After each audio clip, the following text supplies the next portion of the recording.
Bien-aimés frères et sœurs en Jésus, la grâce, la paix et la miséricorde nous sont données de la part de Dieu le Père et de Jésus-Christ, son Fils, notre Sauveur. Amen.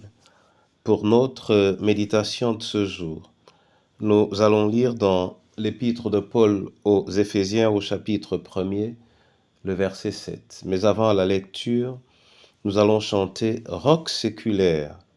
C'est le 126 dans « Chant de victoire ». Roc séculaire, frappé pour moi, sur le calvaire, je viens à toi. Tu sais mes chutes, ô mon sauveur, tu vois mes luttes et ma douleur. Roc séculaire, frappé pour moi, sur le calvaire, je viens à toi. Roc séculaire, frappé pour moi, sur le calvaire, je viens à toi. Ô purifie, lave Seigneur, et sanctifie mon pauvre cœur.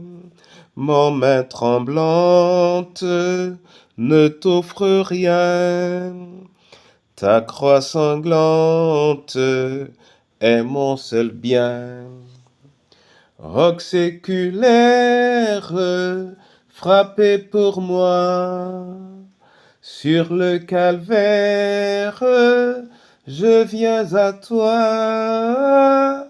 Roc séculaire, frappé pour moi, sur le calvaire, je viens à toi. Ô Jésus, parole vivante, nourris-nous de toi-même, au nom du Père, du Fils et du Saint-Esprit.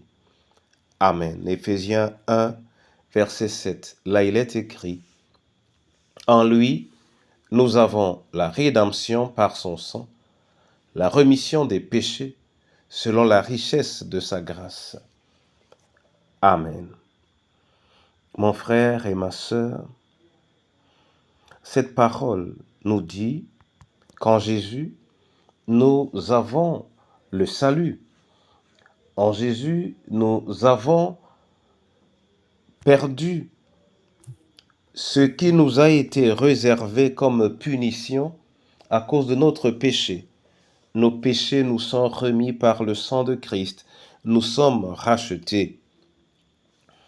La question que je me pose est de savoir si nous savons que nous sommes rachetés, si nous avons été sauvés de quelque chose, et nous avons été sauvés de quoi? Cette question est importante parce que quand tu ne sais pas de quoi tu es sauvé, quand tu ne sais pas de quoi le sang de Jésus te sauve, tu ne peux pas non plus avoir la mesure exacte de ce que ce sang te procure. Dieu avait dit à son peuple, « Je suis l'Éternel ton Dieu, qui t'ai fait sortir d'Égypte. » Donc, le peuple juif savait que Dieu l'a fait sortir d'Égypte. Il a vécu une libération opérée par la main de Dieu. Toi et moi, nous avons été sauvés de quoi? Cette question est importante. On a dit de la rémission de nos péchés. Est-ce que nous le savons? Est-ce que par exemple, quand nous venons prier le Seigneur pour lui demander pardon, nous sommes sûrs que nous avons été pardonnés? Est-ce que nous reconnaissons la valeur de ce sang?